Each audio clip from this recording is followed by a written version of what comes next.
બોટાદ શહેરમાં ટ્રાફિકની સમસ્યા માથાના દુખાવા સમાન. બોટાદના લોકો વર્ષોથી આ ટ્રાફિકની સમસ્યાથી પીડાઈ રહ્યા છે.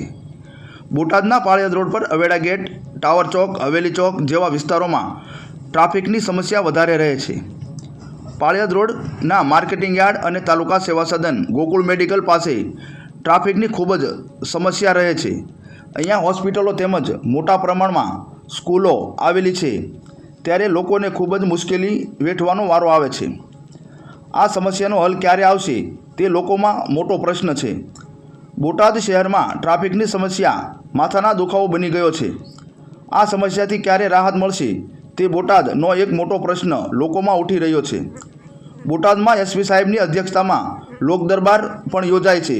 તેમાં પણ આ ટ્રાફિકનો પ્રશ્ન બાબતે લોકો રજૂઆત કરે છે, છતાંય આજ દિન સુધી આ સમસ્યાનો હલ લાવી શકવામાં નિષ્ફળતા જોવા મળે છે.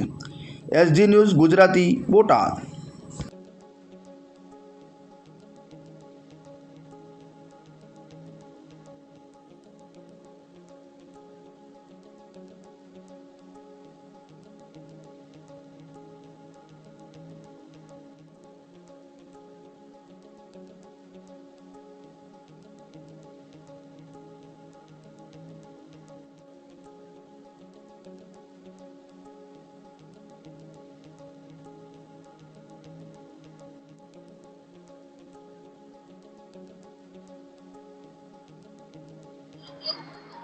નામ ખબર?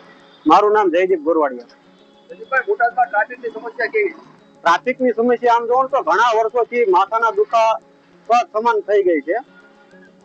ટ્રાફિકની એવી સમસ્યા ઊભી થઈ છે કે એની વાત ના પૂછો. વારંવાર લોક દરબારમાં રજૂઆત કરવામાં આવી, કોઈ તંત્ર દ્વારા આંખી ખોલવામાં આવતી નથી.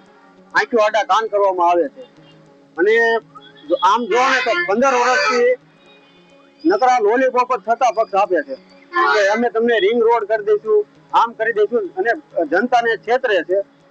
આ સમસ્યાનો નિકાલ ક્યારે થશે? આનો હલ ક્યારે થશે? તમે જોવો તો અવેડા ગેટ અત્યારે કેટલું ટ્રાફિક હોય છે. બપોરે તમે જાઓ તો માર્કેટિંગ યાર્ડ પાસે અહીંયા ખેડૂતોનું ટ્રાફિક હોય છે. આમ જોવો તો 11 વાગે આપણે બોર્ડની પરીક્ષા ચાલુ થાય તો પાળિયાદ રોડ ગોકુળ મેડિકલ પાસે ટ્રાફિક હોય છે. આ સમસ્યાનો હલ ક્યારે થશે?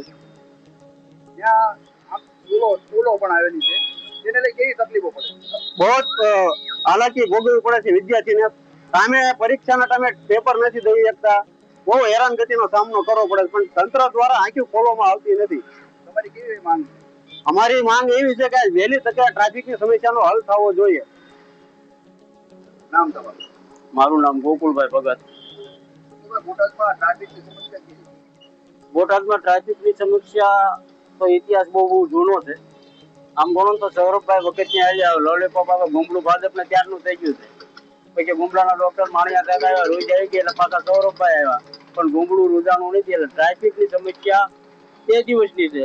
અને સૌરભભાઈ નવરાત્રી રમાડી રાવડે કેમ ફરતા ફેરવ્યા હોય એમ રિંગ રોડમાં પણ આજ દિવસ લગન ભાજપ સરકાર બધાને ફેરવે છે. કોઈ જાતનો નિર્ણય આવતો નથી. રોડ રસ્તા બાબતમાં જિલ્લો બનાવ્યા પછી બહુ દયનીય પરિસ્થિતિ બોટાદની હાલ પરિસ્થિતિ છે. બોટાદની અંદર કોઈ પણ રોડ રસ્તા ઉપર નીકળો, મેન બજાર ઉપર, તો ટ્રાફિક ફૂલ જામ હોય છે. બાળકોને જે સ્કૂલે મેકવા છે તો માવતરોને સંતાન ઘેરે નો આવે ત્યાં લગન શાંતિ નથી થતી. કારણ કે ટ્રાફિક જ એટલું અડસઠરૂપ બોટાદની અંદર છે કે જેથી કરીને સંતાનોને અત્યારે 10મા ધોરણની બોર્ડની પરીક્ષા ચાલુ છે. પરીક્ષા દેવા માટે જવા મેકલવા પણ બહુ અડસઠરૂપ થાય છે. પણ આ તંત્ર ને કોઈ પણ જાતની વારંવાર રજૂઆત કરવા છતાં આંધળી બેરી આ સરકાર છે, કાંઈ સાંભળતી નથી. અને પ્રજા એના માર્ગે લૂંટાતી રહી છે. એમાં કાંઈ સમજવાનું છે પ્રજાને, પણ પ્રજા કાંઈ સમજે એવું છે નહીં. રિંગ રોડ, પછી સિવિલ હોસ્પિટલ,